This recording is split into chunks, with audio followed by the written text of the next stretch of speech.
Assalamualaikum warahmatullahi wabarakatuh. Perkenalkan, nama saya Dana Citra Dewi, NIM E 2019-11-19 dari kelas PS3.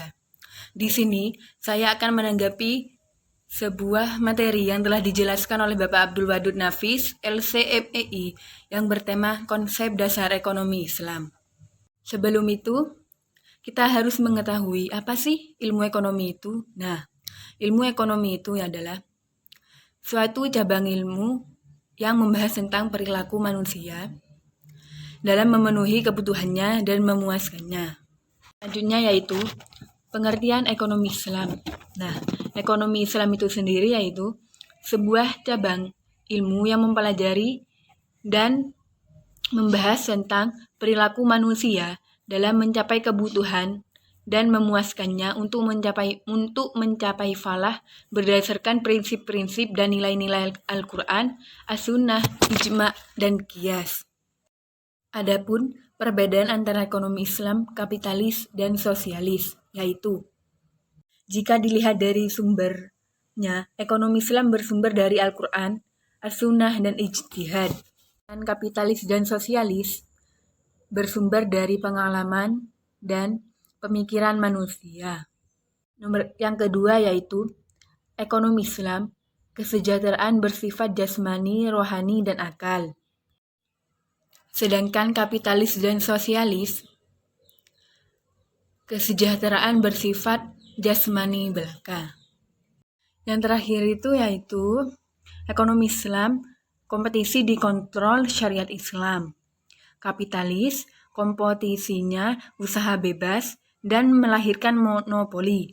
Sedangkan sosialis, tidak terjadi mekanisme pasar dan tidak ada persaingan. Nah, selanjutnya yaitu sumber hukum ekonomi Islam. Sumber hukum ekonomi Islam itu yaitu Al-Quran, As-Sunnah, Ijma, dan Qiyas. Kemudian dasar-dasar ekonomi Islam.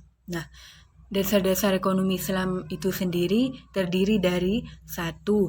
Tauhid, yaitu kekuasaan Allah. 2. As-Siddiq dan Al-Amanah, yaitu kejujuran dan tanggung jawab. Yang ketiga yaitu mengakui hak milik individu dan umum. Yang keempat yaitu adalah adil. Yang kelima at-tawazun, yaitu keseimbangan. Dan yang keenam yaitu at-ta'awun, yang artinya tolong menolong. Nah, yang terakhir itu membahas tentang karakteristik ekonomi Islam. Karakteristik ekonomi Islam itu terdiri dari 1. Ekonomi Islam terikat dengan akidah, syariah, dan akhlak. Kedua, harta kepunyaan Allah dan manusia sebagai khalifah. Yang ketiga, larangan maisir, goror, dan riba. 4. Keadilan dan keseimbangan dalam melindungi kepentingan individu dan masyarakat. Kelima, keseimbangan antara keruhanian dan kebendaan. Yang keenam, bimbingan konsumsi. Yang ketujuh, petunjuk investasi. Dan yang kedelapan, riba, zakat. Mungkin itu saja yang dapat saya jelaskan. Kurang lebihnya mohon maaf apabila ada salah kata. Wassalamualaikum warahmatullahi wabarakatuh.